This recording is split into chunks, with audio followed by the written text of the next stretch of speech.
I'm John Skinner, and this supports my book, A Season on the Edge. So this isn't so much about the fishing as it is the kinds of things that can happen when you're trying to land a fish on the jetties and the dangers involved, and some things you can do to try to mitigate the dangers. I'm kind of trying to do the right thing in the beginning here. Took a little time picking out a rock, looking for a place to land a fish should I get one, even though this was a pathetically slow morning. This fish that you're going to see here that's being caught on it's a tsunami talking popper. I had fished for hours. I fished the rocks, the sand, everything.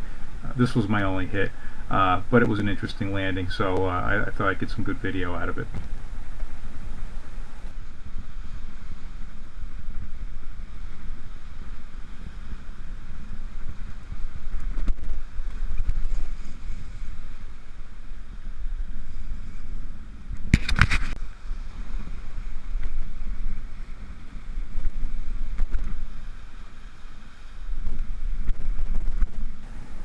I usually fish 50-pound test braid on the jetties, and in this case I happen to have 30 on because I had been focusing mostly on the sand and just walked out on the rocks. And that's probably going to impact what's going on here, is that I've got a landing spot picked out, but it's just not going to work out. This fish is going to, the fish in the current and everything else, going to get the better of me here, and I'm not going to be able to land this fish where I wanted. Now, probably the most important piece of equipment to do this without getting hurt is to have the right footwear. And most people wear spikes or cleats on the jetties, and I did that for years. And the last few years I find myself going to felt instead. And I'm wearing Corker convertible wading boots, so I have the choice of changing the soles out, and I could wear cleats if I wanted to, but I'm choosing to wear the felt. And I just find that I'm a little less likely to trip or stumble with the felt, and it does a very good job on the slippery stuff, which we're going to see in a few seconds. Another piece of equipment I usually wear on the rocks is knee pads, and it protects the waders and my knees, and I just don't happen to have those on right now because I've been out on the sand. Alright, let's turn the focus away from the safety stuff for a second, just talk about how much you can get away with braided line. This is 30-pound braid, and that fish is down in the rocks, way down, and it's pretty remarkable that if you don't pull too hard, if you just moderate your pressure, try to use the water movement to your advantage, it's amazing what you can get away with. And indeed, I'm able to pop this fish out of a really bad situation with only 30-pound braid.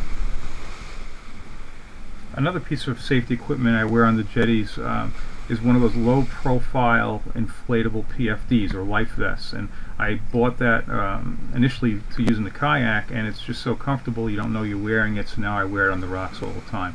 And you can see a situation here where you don't expect you're going to end up in the water, but you never know what's going to happen. Here's a good example of the felt on the absolute worst stuff, the green slime. There's nothing more slippery than this, and the felt does a good job of being able to give yourself some decent footing, because the felt gives you a very large surface area, really a maximum surface area, to keep in contact with that slime, and it ends up working out pretty well.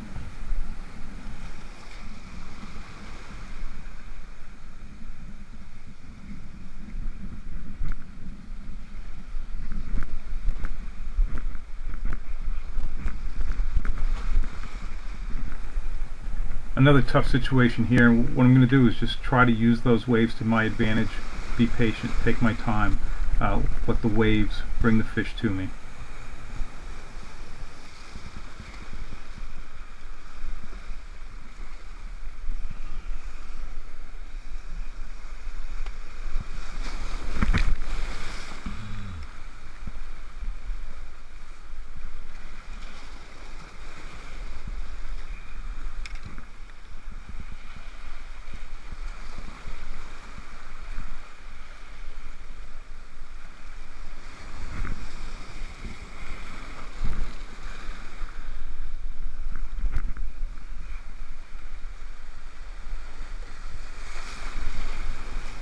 Okay, thanks for watching, and if you enjoy these videos, please subscribe to my channel.